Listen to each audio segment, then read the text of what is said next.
성경 보겠습니다. 함께 하실 말씀은 신약 성경 고린도전서 13장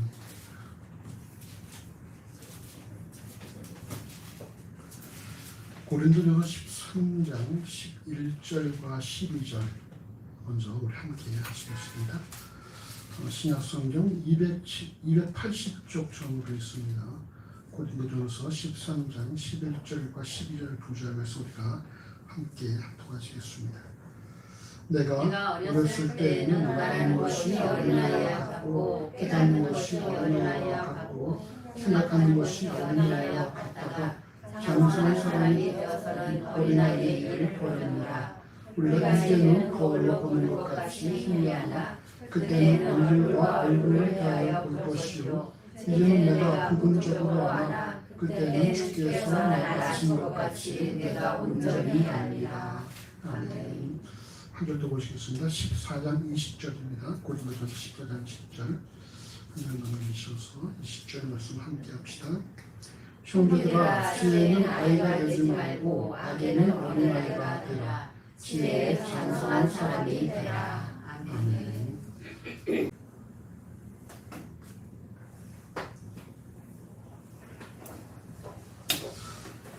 오늘 본문인 고린도전서 13장은 은사에 관해 기록하는 고린도전서 12장과 14장의 중간에 위치합니다. 이 대 학자들은 고린도전서 12장 31절에 더 큰 은사를 사모하라는 말씀 이후에 사랑에 관한 고린도전서 13장이 기록되었기 때문에 사랑이 더 큰 은사라고 주장하는 이들이 있는 반면에 은사에 관한 기록의 중간에 위치했기 때문에 사랑의 은사의 목적이라고 또 이렇게 주장하는 이들도 있습니다. 그러나 사랑이 더 큰 은사이든 아니면 은사의 목적이든 분명한 사실은 고린도 교회에 다양한 은사가 존재함에도 불구하고 주어진 은사를 통해 자신을 드러낼 뿐 정작 더 큰 은사 혹은 은사의 목적인 사랑은 실천되지 않은 모습이 상당히 존재했다는 것입니다. 고린도 교회가 은사는 풍성했는지 모르지만 정작 은사의 목적 또는 더 큰 은사인 사랑은 상당히 연약했다는 것이죠. 그래서 서로 판단하고 정죄하는 그런 일들이 비일비재했던 것입니다.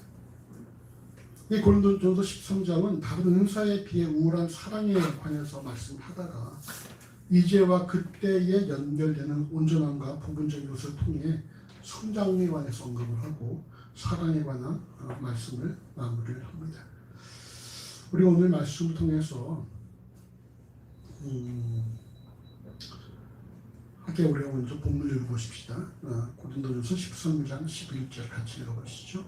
내가 어렸을 때에는 말하는 것이 어린아이와 같고 깨닫는 것이 어린아이와 같고 생각하는 것이 어린아이와 같다가 장성한 사람이 되어서는 어린아이의 일을 버렸노라. 본문을 통해서 우리가 먼저 생각해야 될 주제는 여러분 성장이에요. 성장. 인생에도 출생과 성장이 있듯이 그리스도인의 삶에도 출생과 성장이 존재합니다. 예수를 주라 고백함과 동시에 온전한 그리스도인이 되는 것이 아니라 성장의 과정을 거쳐야 한다는 것입니다. 그리스도인의 출생은 물과 성령으로 거듭나는 중생이죠. 다시 태어나는 것이고 이후 오늘 본문의 말씀처럼 어린아이의 상태에서 장성한 사람의 신앙으로 이렇게 성장해 나간다는 거예요. 이때 어린아이는 예수께서 사랑하시던 그런 아주 순수한 미성숙한 마음이 깨끗한 그런 어린아이들을 말하는 게 아니라 아주 유치한 그런 상태를 말하는 거예요. 그러니까 아주 어린아이, 미성숙한 장성하지 못한 그런 것을 의미하는 것입니다. 어린아이와 장성한 사람의 기준에 대해서 오늘 본문은 말하는 것과 깨닫는 것과 생각하는 것과 연결을 시킵니다. 다시 말씀드리면은 그 사람의 신앙이 어린아이 신앙이냐 아니면 장성한 자의 신앙이냐를 가늠할 수 있는 척도가 얼마나 열심히 신앙생활을 하느냐 얼마나 교회에서 활발하게 활동하느냐라는 것이 아니라 말하는 것과 깨닫는 것과 생각하는 것이 어떤가를 봐야 한다는 것입니다. 고린도 교회 지체들처럼 은사를 풍성하게 가진 것이 장성한 자의 특징이 아니라 그가 어떻게 말하고 어떻게 생각하고 또 무엇을 깨닫느냐라는 부분이라는 것입니다. 이는 마태복음 15장 18절에서 20절에 입에서 나오는 것들은 마음에서 나오나니 이것이야말로 사람을 더럽게 하느니라. 마음에서 나오는 것은 악한 생각과 살인과 간음과 음란과 도적질과 거짓 증거와 회방이니 이런 것들이 사람의 마음을 더럽게 하는 것이요라는 말씀처럼 그의 마음에 있는 것들이 생각되어진 것들이 입을 통해서 입으로 표출되어지기 때문에 우리는 그 사람의 생각과 깨닫는 것과 말을 통해서 그의 성숙도를 가늠할 수 있다는 사실입니다. 본문에서 어린아이에 사용된 단어는 유치한이라는 뜻인데 이게 여러분 헬라어로 네피오스라는 단어인데 이 네가 부정어예요. 부정적도사고 말을 뜻하는 것이 에포스가 말입니다. 그래서 그건 뭡니까? 말을 잘 못한다라는 의미를 갖고 있습니다. 그리고 본문에서 어린아이에 사용된 단어의 뜻은 말을 잘 못하는 유치한 사람 혹은 유치하게 말하는 사람이라는 그런 뜻이라는 것이죠. 이웃 깨달은 것 생각하는 것 모두 역시 이 네피오스를 사용해서 깨닫는 것도 유치하고 생각하는 것도 유치한 사람이 바로 성숙되지 못한 어린아이의 모습이라고 말씀합니다. 깨닫는 것에 사용된 단어는 이 계산하다, 분별하다, 간주하다 등의 뜻을 지니고 있는 단어인데 결국 어린아이의 모습은 말하는 것과 생각하는 것과 깨닫는 것이 다 분별력이 있어서 아주 유치한 상태라는 거예요. 반면에 장성한 사람의 모습에 대해 보면 어린아이의 일을 버렸다 이렇게 말씀을 합니다. 즉 말과 생각과 깨달음에 있어서 유치하지 않다는 것이죠. 우리 이를 통해서 알 수 있는 사실은 신앙적인 열심과 종교적인 활동이 왕성함에도 불구하고 그의 말하는 것이 유치하고 생각하고 분별하는 것이 유치하다면 눈에 보이는 열정적인 모습에 관계없이 그 사람은 아직 장성하지 못한 어린아이 신앙을 소유한 자라고 볼 수밖에 없다는 것입니다. 히브리 5장 13절 14절에 대저 젖을 먹는 자마다 어린아이니 의의 말씀을 경험하지 못한 자여 단단한 식물은 장성한 자의 것이니 전 지각을 사용함으로 연단을 받아 선악을 분별하는 자들이니라 라는 말씀을 통해서 어린아이 때는 순전한 젖을 먹다가 장성한 사람이 되면 단단한 식물을 먹는 것처럼 그리스도인도 어린 신앙인 사람은 의의 말씀을 듣는 반면에 장성한 자는 의의 말씀을 경험하고 지각을 사용함으로 연단을 받아서 선악을 분별한다 이렇게 말씀하고 있습니다. 골로새 1장 28절은 우리가 그를 전파하여 각 사람을 권하고 모든 지혜로 각 사람을 가르치면 각 사람을 그리스도 안에서 완전한 자로 세우려 함이라고 말씀을 하는데 이는 결국 모든 그리스도인은 다 영적으로 장성한 사람이 되어야 한다라는 것입니다. 출생을 했으면 성장하는 것처럼 우리가 중생을 했다면 영적으로 성장해야 한다는 거예요.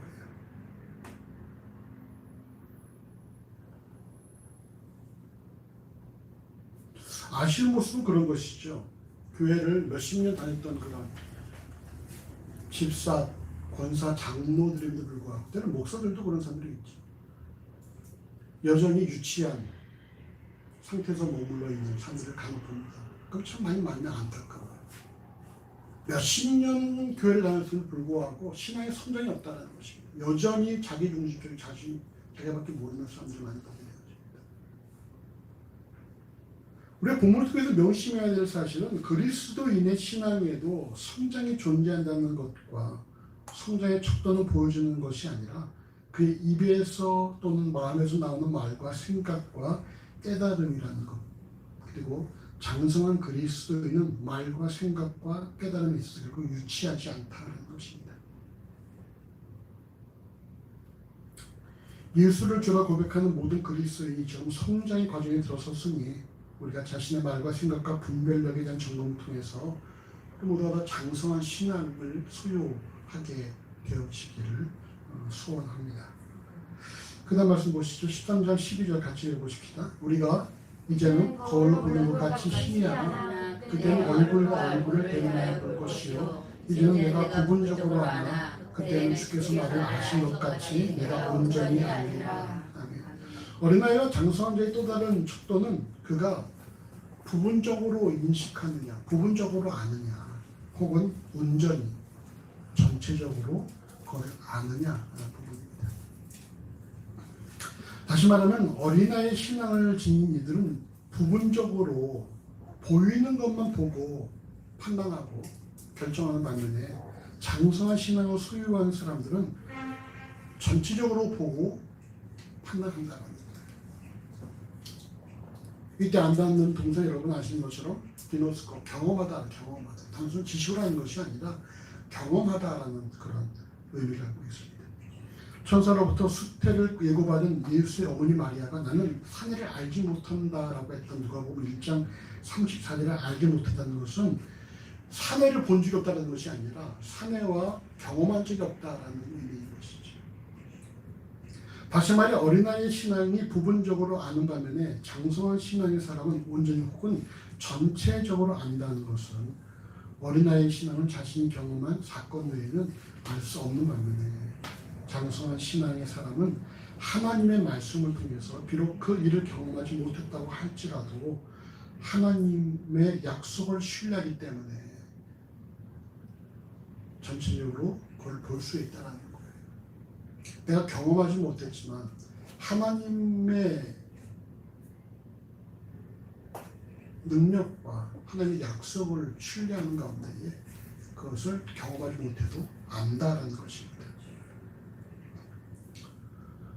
앞서 언급한 히브리 5장 14절에 장성한 자의 모습으로 기록된 지각을 사용함으로 연단을 받아 선악을 분별하는 자들이 바로 전체적으로 혹은 온전히 아는 장성한 분량의 사람이라고 할 수가 있습니다. 우리나라 말에 하나를 가르치면 열을 안다는 말이 있죠. 어린아이의 신앙은 하나를 가르쳐주면 하나밖에 모릅니다. 그러나 장성한 자는 하나를 가르쳐주면 둘, 셋, 넷, 다섯, 심지어 10가지도 알 수 있는 그런 사람들이라는 거예요. 하나님의 신실하심과 그의 주권을 확신하고 모든 것이 합력하여 선을 이루는 하나님이라는 사실을 확신한다면 하나를 통해 열을 경험할 수 있다는 것입니다. 이것이 바로 고린도서 1장 8절과 10절에서 심중에 사형 선고를 받았음에도 불구하고 하나님께서 건져주실 것을 확신한 바울의 모습입니다. 내가 마음에 사형 선고를 받은 것 같지만 그러나 여호와께서 하나님께서 나를 건지시고 또 건져내실 것을 내가 믿노라고 고백하지 않습니까? 바울이 과거를 자기를 통해 볼 때에 이 어려움도 비록 내가 지금은 이거 어려움도 내가 마치 사형 선고를 받은 것 같은 그런 심정이지만 그러나 여호와가 반드시 나를 건져내실 것이라는 사실을 바울은 믿고 고백한다. 이런 모습이 말이죠. 나한테 물어봐. 나한테 질문 있어. 방금 말씀이 어디에 있는 말씀? 고린도 후서 1장 8절에서 10절. 동일한 모습으로 신명기 뭐라고 말씀하는지 아십니까? 신명기는 뭡니까? 신명기도 거듭 신이죠. 두 번째 말씀이 가는 거예요. 그러니까 출애굽한 사람들은 다 광야에서 죽고 그 광야 세대에게 주어진 두 번째 말씀이 신명기인데 신명기 여호와께서 여러분 그 이스라엘 백성들이 끊임없이 강조하는 단어가 뭔지 아십니까? 혹시 신명기 묵상하신 분 계십니까? 신명기? 사람의 수를 재는 신명기? 그럼 민수기. 백성 민자의 민. 기억이 안 나요. 신명기에서 여호와께서 이스라엘 백성들에게 말씀 주셔서 끊임없이 반복된 단어가 뭐냐면요. 기억하라예요. 기억하라. 기억하라. 뭘 기억합니까? 너희가 애굽에서 출애굽된 것을 기억하라. 너희가 광야에서 어떻게 살았는지 기억하라. 너희가 굶주릴 때 어떻게 먹었는지 기억하라. 너희가 40년 동안 광야를 헤매도 발이 부르트지 않냐고 의복이 헤어지지 않는 것을 기억하라. 내가 심지도 거두지도 않았지만 너희 광야에서 불기둥과 구름기둥 안에서 따뜻하고 시원하게 살았던 것을 기억하라. 끊임없이 기억하라, 기억하라. 이제 가나안 땅에 들어간다 할지라도 여호와의 일하심을 기억하라, 기억하라. 너희가 어떻게 왔는지 기억하라는 거예요. 출애굽한 사람들은 기억할 것이 없지요. 출애굽에서 바로 나왔습니다. 기억할 것이 없겠지만 기억한다고 해봤자 애굽에 펼친 10가지 재앙이나 뭐 출애굽 그 홍해 걷는 거 기억할 수 있겠지만 광야 40년을 살았던 사람들한테 기억하라 끊임없이 말씀하고 있다는 거예요. 기억하라, 기억하라. 동일하게 우리 주신 말씀이 무엇입니까? 우리에게도 말씀하는 것이죠. 너희들도 기억하라는 거예요. 뭘 기억합니까? 뭘 기억하라는 거예요? 내가 어떻게 그걸 왔는지 기억하라는 거예요. 내가 어떻게 예수를 만나게 됐는지, 나한테 뭐라 말씀하셨는지, 내가 그 숱한 어려움과 역경들을 어떻게 하나님의 은혜로 살아왔는지를 기억하라는 거예요. 그거를 기억하고 오늘을 이겨내라는 것입니다. 이게 여러분 장성한 자들의 모습이에요. 어린아이 신앙은 무엇입니까? 문제가 딱 터지면은 그 문제밖에 안 보이죠. 상황밖에 안 보이는 거예요. 그게 하나 보여주면 하나밖에 모른다는 거예요. 터지면 그거밖에 몰라요. 그 문제의 골똘에 잡혀 있습니다. 아무리 과거를 기억하려 얘기해도 목사님은 안 당해봐서 모르지요. 이렇게 말하면서 자기 혼자 모든 짐을 다 지고 살아가는 것처럼 얘기를 합니다. 근데 여러분 모든 사람의 동일한 어려움들 다 임합니다. 문제는 뭐예요? 그 어려움이 임할 때에 과거를 기억하느냐, 과거의 여호와의 일하심을 기억하느냐, 내가 어떻게 여기까지 왔는지를 기억하고 있느냐, 그 기억을 해야 한다는 거예요. 그것이 여러분 장성한 자가 지니는 모습이라는 것입니다. 그래서 말씀드렸죠. 중요한 것은 상황이 아니라 뭐라고? 교빈이 뭐라고 그랬지? 중요한 것은 발생한 상황이 아니고 상황을 해석하는 것. 동일한 상황이 발생한다 할지라도 해석에 따라서 전혀 다른 그런 스탠스가 만들어질 수 있다는 것이죠. 사도행전 27장에서 동일한 유라고 하는 풍랑을 만났지만 그 풍랑 모두 다 죽었다라고 고백할 때 바울은 좀 뭐라고 그랬어요? 아무도 죽지 않는다, 걱정하지 마라. 그게 뭡니까? 하나님과의 만남을 통해서 그렇게 말할 수 있다는 것입니다. 상황은 중요하지 않아요. 상황만 바라보면 다 좋을 것 같습니다. 근데 그 상황 속에서 우리가 하나님의 관점을 해석을 해야 한다. 그것이 장성한 자의 모습이에요. 어린아이 신앙은 상황 발생 죽겠다고 소리칩니다. 그런 장성한 사람은 상황이 발생해도 그 상황 속에서 하나님께서 이걸 허락하시니까 무엇인가? 원래 어떻게 더 내 신앙의 성장에 도움을 되도록 만들 것인가? 내가 어떻게 더 성장할 수 있을 것인가를 생각할 수 있는 사람들이라는 것입니다.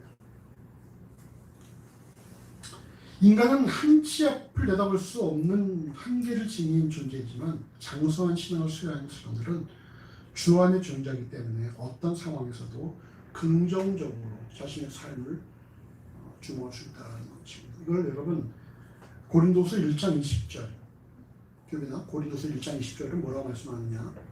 고린도서 1장 20절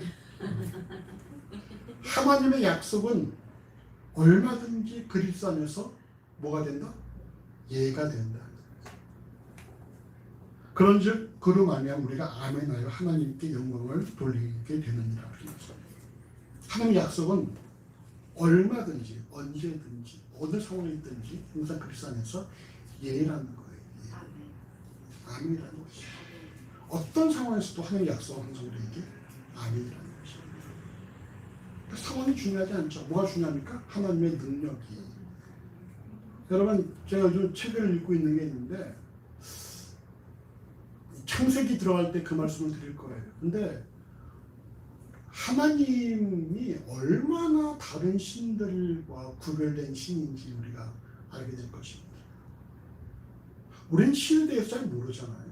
우리 그냥 저도 못했기 때문에 태어나면서 바로 하나님을 알고 시작을 했는데 하나님 아닌 다른 신들과 하나님을 비교한 그런 부분들을 보면요, 진짜 이런 이 하나님을 다른 사람들이 안다면 그 신을 섬기는 사람들이 안다면은 깜짝 놀라겠다 싶은 내용들. 우리가 하나님을 섬기는 것이 얼마나 감사한 일인지 여러분 아셔야 됩니다. 이게 좀 감사한 일이에요. 또 하나 주목할 내용은 그리스도의 장성은 그때에 완성된다는 사실입니다. 오늘 본문에서 이제와 그때가 2회 반복되어 기록되는데 이제는 뭡니까? 어린아이의 신앙을 지녔을 때인 반면에 그때는 장성한 신앙을 소유했을 때를 의미합니다. 그러나 오늘 본문 고린도서 13장 12절에 그때는 앞선 11절에 장성한 사람이 되었을 때임과 동시에 그보다 앞선 고린도서 13장 10절에서 부분적으로 하던 것이 폐해질 때이며 그리고 온전한 것이 올 때라는 것입니다. 바로 그때에 대해서 오늘 보면 고린도전서 13장 11절은 얼굴과 얼굴을 대해 볼 것이요 주께서 나를 아시는 것이 내가 온전히 알리라 이렇게 말씀하고 있습니다. 얼굴과 얼굴을 대해 본다는 것은 마치 민수기 12장 6절에서 8절에서 하나님께서 모세와 대면한 장면을 연상케 하는 것으로 결국 부분적으로 하던 것이 폐해지고 온전한 것이 올 때, 즉 하나님을 배울 때라는 것이죠. 다시 말하면 뭡니까? 그리스도인이 장성한 분량에 도달할 그때는 언제예요? 우리의 심장이 멈추고 우리가 하나님을 온전히 만나 뵐 때, 바로 그때가 우리가 온전하게 장성한 분량에 이를 때라는 것입니다. 당시 지식과 은사를 갖추었다고 자부하며 교만했던 고린도 교회에 속한 이들에게 너희의 온전한 장성은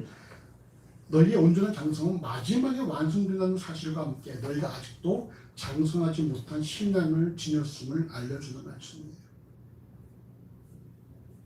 그리스도인 이 땅에서 부분적으로 아는 어린아이의 신앙에서 성장해서 장성한 신앙을 소유한다고 할지라도 우리가 완벽한 장성함, 그리스도의 장성한 분량에 충만히 이르는 그 완벽한 장성함은 초유의 순간에 이르러서 도달한다는 사실을 명심을 해야 됩니다. 우리를 통해서 알 수 있는 사실이 뭡니까? 그래서 그리스도인은 끝까지 가봐야 한다. 끝까지 가봐야 한다. 한때 많은 사람들에게 은혜를 끼쳤던 목회자들이 말이죠. 마지막에 노년에 가서 노욕으로 말미암아 무너진 것들을 많이 보게 되었습니다. 그 누구도 장담할 수 없다라는 거예요. 끝까지 숨을 멈출 때까지 가봐야 할 수 있는 것입니다. 여러분 이런 대표적인 인물이 누구예요? 성경에서? 누구야? 끝까지 가봐야 한다. 지금만 알 수 없어요. 끝까지 가봐야 하는 거야. 누구? 솔로몬은 너무 젊을 때부터 이제 타락을 해가지고 사울도 어떤 사울? 사울이야 바울이야? 사울 왕 사울. 그래 사울도 그런 면이 있지. 근데 사울도 일종의 보이시잖아.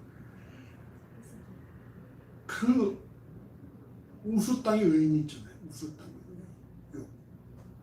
모두가 욥을 의인이라 불렀습니다. 근데 그 욥이 하루아침에 집이 풍비박산나고 다 죽고 아내 도망가고 본인은 병을 시달리고 누가 욥을 의인이라 말할 수 있겠어요? 죄인이라 볼 수 없는 것이죠. 세명은 끊임없이 욥에게 네 죄가 뭐냐라고 캐묻고 말이죠. 근데 그런 욥이 또다시 하나님의 은혜로 말미암아 다시 또 회복이 된다는 거예요. 누가 욥이 그렇게 무너질 줄 알았겠습니까? 또 누가 욥이 다시 그만큼 또 회복될 줄 알았겠습니까? 우리가 여러분 가봐야 하는 거예요. 그렇기 때문에 가봐야 하기 때문에 명심할 것이 뭐예요? 결코 사람을 지금이 다가 아니다. 지금이 뭐? 다가 아니다. 지금이 다가 아니다. 또 결국 사람은 신뢰할 대상이 못 된다라는 것이죠. 사람 신뢰는 반드시 그 사람 때문에 그 사람이 올무가 되고 그 사람은 덫이 되고 그래서 눈에 가지게 될 수가 있다는 것입니다. 그래서 제가 밴드에다가 어저께 오늘 본문을 올렸는데 아무도 거기다가 아멘이라고 안 했어요. 그래도 그래 괜찮아. 근데 오늘 아침에 권사님 거기다 아멘 하시더라고요.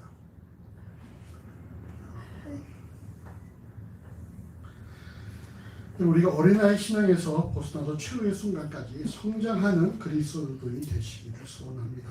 그 다음 말씀 보시죠. 14장 20절 같이 보십시다.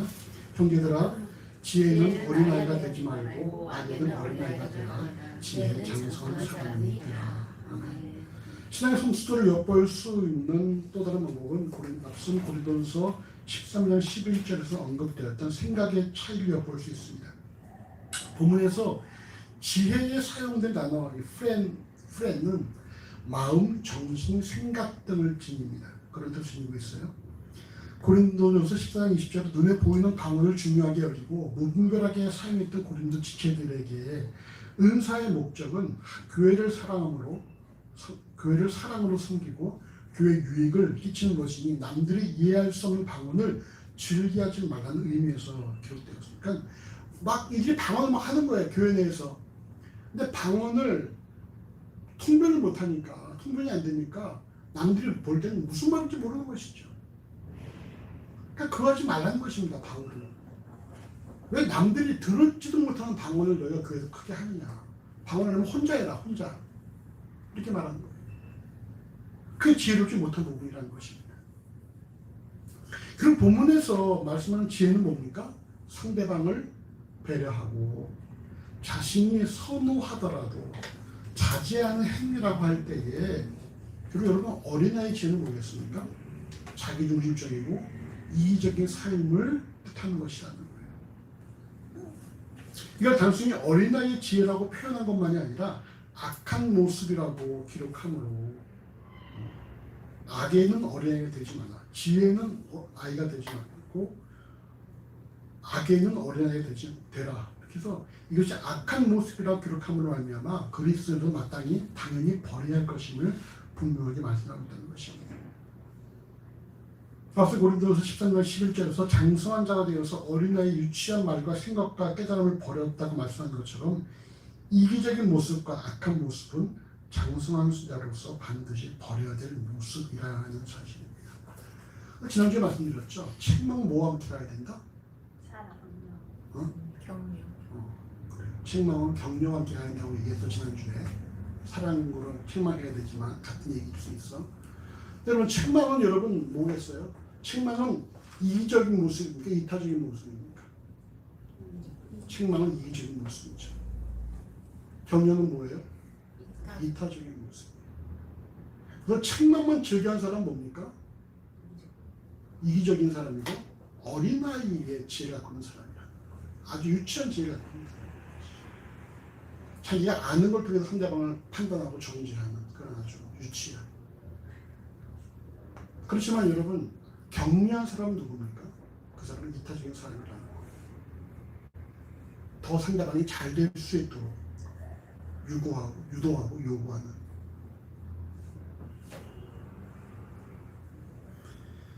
이처럼 이타적인 모습을 지닌 사람들이 바로 장성한 자의 지혜라고 본인이 말씀합니다. 이것이 마음에서 시작하기 때문에 성경은 마음, 정신, 생각을 뜻하는 단어 프렌을 사용한 것입니다. 예수를 주라고 고백하는 그리스도는 이 땅에서 지내서 장성한 지혜의 모습은 자기의 몸을 버려 죽기까지 복종하심으로 이 땅의 모든 사람들에게 구원을 제공하신 예수 그리스도의 섬김의 모습이에요. 한국교회가 어떤 개교회의 성장만을 추구하는 이기적인 모습을 버리고 상대방을 배려하는 이타적인 모습을 취한다면 이처럼 장성한 지혜를 소유한 자들 하나님께서 기뻐하시지 않겠습니까?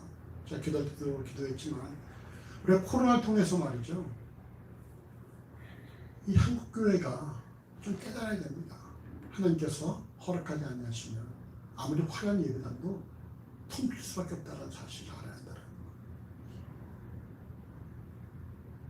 지금 한국교회가 유럽교회를 닮아가고 있다고 얘기를 하죠. 그래서 숫자가 줄고 있습니다. 주일학교가 사라지고 있고요. 20-30년 뒤에 지금 한국교회의 주축인 그런 5-60대가 다 사라져버리면 과연 누가 교회에 남게 있느냐. 그런 화려한 것들이 다 다른 걸로 바뀔 수도 있겠죠. 가령 여러분, 안타까운 것 중에 하나가 뭐냐면요.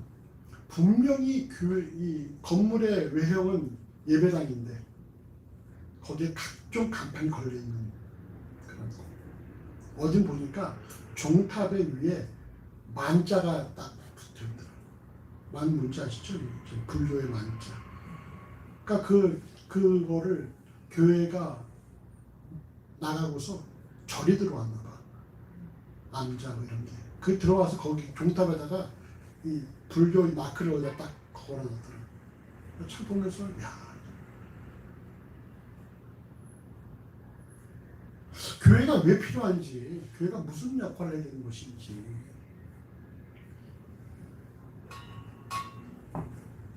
지금 한국 교회가 다양한 갈등이 분열되고 있는데 정작 교회가 이들을 봉합하기보다 오히려 갈등을 주장하고 상대방을 판단하는 그런 모습을 보일 수 있습니다. 그러나 그리스도의 몸된 교회와 속한 지체들이 지내야 될 모습은 사회 속에서 비교 우위에 서거나 우리와 다른 사람들을 판단하고 정죄하는 것이 아니라 그리스도의 마음을 품고 겸손히 헌신하고 희생하는 그런 이타적인 모습을 지내야 된다는 것이죠. 이 같은 모습, 우리가 지난주에 나눈 것처럼 손으로 악을 이기는 그런 모습이 아니겠습니까? 골로새서 3장 10절은 그리스도인을 새 사람을 입었으니 이는 자기를 창조하신 자의 형상을 쫓아 지지개까지 새롭게 하심을 받은 자니라 말씀처럼 예수를 주라 고백하는 그리스도인은 지혜와 행함에 있어서 장성해야 된다는 말씀하고 있습니다. 말하는 것과 생각함에 있어서 먼저 상대방을 배려하는 관점을 지니고 부분이 아니라 전체를 바라보고 확신하며 살아가는 장성한 그리스도인이 되어지시기를 소원합니다. 그래서 우리가 이제 예배 이후에 우리가 이제 그 상반기 결승하고 하반기를 의견에서 나누겠지만 선교비, 구제비를 말이죠. 좀 증액을 하려고 해요. 구제비. 말씀드린 것처럼 이제 수녀들에게 생리대를 지급하는 그 거리도 2배로 5만에서 10만으로 이렇게 하고 우리가 미랄에도 좀 한 명이 있는데 같이 한 명도 추가해서 좀 어려운 가정을 좀 돕는 그런 걸로 해서 구제비는 한 10만 원 정도를 더 증액을 하려고 합니다. 아무튼 교회가 지금 좀 재정적으로 약간의 여유가 있는데 여유가 있다고 해서 이것을 우리가 쓸 것이 아니고 좀 주변에 나누는 것이 마땅히 교회가 할 게 아니겠습니까? 그래서 그렇게 일단 말씀드리겠지만 그렇게 좀 우리가 이타적으로 좀 모습을 지니려고 합니다. 대부분의 부모가 자녀에게 바라는 것은 자녀가 어린아이의 모습에 머물지 않고 남들과 동일한 정상적인 삶을 살아가는 것입니다. 그렇죠? 어땠어요? 우리 김원일 집사님은? 모든 부모의 바람은 그거죠. 어저께 TV에서 조현병 걸린 그런 아이의 모습을 봤는데 너무 무섭더라고요. 진짜. 우리 아이들이 건강한 것만으로 감사한 일이지만 또 우리 아이들이 성장해서 자기들 역할을 한다는 것. 더 이상 부모가 신경 쓰지 않아도 자기 역할을 할 수 있다는 것만 해도 좀 감사한 일이죠. 장성한 자의 모습을 보이는 거예요. 그리고 자녀로서 부모에게 보여줘야 할 모습은 건강하게 성장해서 그 나이에 맞는 역할을 하며 살아가는 것처럼 하나님께서 예수를 주라 고백하는 그리스도인들에게 원하시는 것 역시 우리가 어린아이 신에 머무르지 않고 영적으로 장성한 신앙을 소유하는 것입니다. 나이가 들어감에도 불구하고 성장하지 못한 자녀를 바라보는 부모의 마음이 안타깝듯이 예수를 주라고 고백한 지 오랜 시간 지나고 교회에서 직분을 맡았음에도 불구하고 어린아이와 같이 생각하고 말하고 부부만을 바라보는 어린아이의 신앙을 소유한 자들 하나님께서 안타깝게 바라보시지 않겠습니까? 말씀을 정리합니다. 먼저 우리가 인생에 성장이 있듯이 그리스도인의 신앙에도 성장이 존재하며 하나님께서 모든 그리스도인들이 장성한 분량이 이르기 원하신다라는 사실입니다. 우리가 여러분 이것이 우리의 기도 제목이 되어야 돼요. 내가 장성한 신앙을 소유하는 자들이 수 있게 해주십시오. 집 주시고 우리 애들 취업 무슨 결혼 이런 거 말고 말이죠. 하나님 내가 장성한 자가 되게 하시고 우리 애들도 장성한 자가 신앙을 소유할 수 있게 이런 것이 우리 기도 제목이 돼야지. 맨날 엄마한테 주세요 이거 어린 신앙이지 않습니까? 맨날 말이죠. 돈이 없어요, 집이 없어요. 이런 어린 신앙이죠. 하나님께서 기뻐하시는 장성한 신앙을 수혈시켜 주십시오. 이것이 우리가 진실로 해야 될 기도적인 부분이었어야 됩니다. 두 번째로 장성한 그리스도인의 모습은 언행에서 드러나고 특히 이타적인 모습을 지닌다는 거예요. 요즘 너무나 이기적인 사람이 너무 많습니다. 자기밖에 몰라야 돼, 자기밖에. 여러분, 우리가 그 이타적인 삶을 살아야 돼요.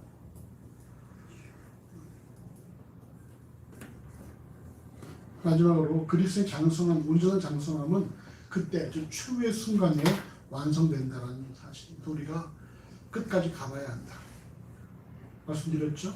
천국에 올라가 보니까 집사들은 탕수육 먹고 있고 권사 장로들은 짜장면 먹고 있고 목사는 배달하고 있고. 배달 나갔고 그럴 수 있다라는 거. 하나님께서 평가하시는 것이죠. 끝까지 가봐야 합니다. 그러니까 끝까지 우리가 우리 심장이 멈출 때까지 장성함을 위해서 우리가 달려가는 삶을 되어주시기를 바랍니다. 우리가 하반기를 이제 시작합니다. 또 우리가 성장을 추구함으로 마지막 순간까지 교만하지 않고 성장을 완성하는 그리스도인이 되어주시기를 주의 이름으로 소원합니다.